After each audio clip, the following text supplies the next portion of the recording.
but it's a reality that I think people who understand a fuller context of justice in the Bible and what it means beyond, uh, I guess the world's way of justice, or just like this Americanized justice. It's not a biblical justice, but Hmm. people don't study, so people don't know. And when you as a person, when you don't study to know, and then even to know God deeper, it's like the God you see is the God you're going to get.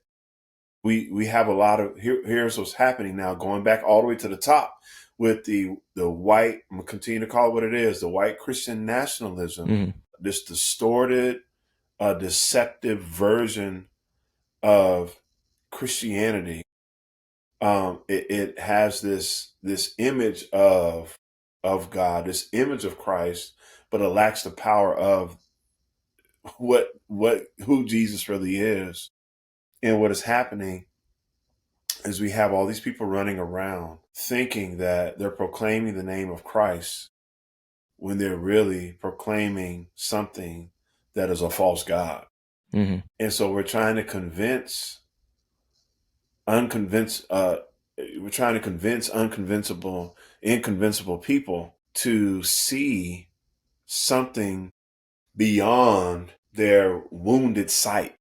Hmm. And there are people in different circles, just no, not just in this case, but people have blinders on, or their vision is blurred, or they have their depth perception is limited because of the wounds, because of this indoctrination that is there, and they cannot see beyond until they have some encounter with God, until they have an encounter with Jesus that brings healing to the blindedness, or they have an encounter with the Holy Spirit that does something to to break that stronghold, is what Hmm. it is.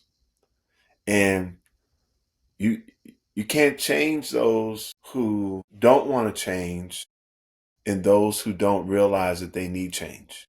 Hmm. You can pray for them though, and set boundaries to maintain your what is it, to have psychological safety. Yeah.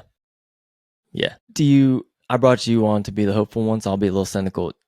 Do you ever feel, I mean, hopeless? And what I mean is, like, you brought up stuff like January 6th insurrections. So, and you use that offhandedly as saying, well, no one really understood how bad it was till that happened. I feel like I've had more of the stuff I've seen in my circles and conversations hasn't. I haven't had a ton about that specifically, but I just see people either one chalk it up, explain it away, and say, "Ah, it wasn't really. That's not really what happened," or just didn't follow it because it was too much, or like most people I just don't feel like think that was an actual thing, whether it's intentional or unintentional. Like I don't personally feel like the effects of that have really been that big because of a little bit of both sides, actually, of how much it's been politicized. And yeah, I don't know. Like, I see that, I'm just like I've had people even this week tell me, like, legitimately make the case that, like, the left is,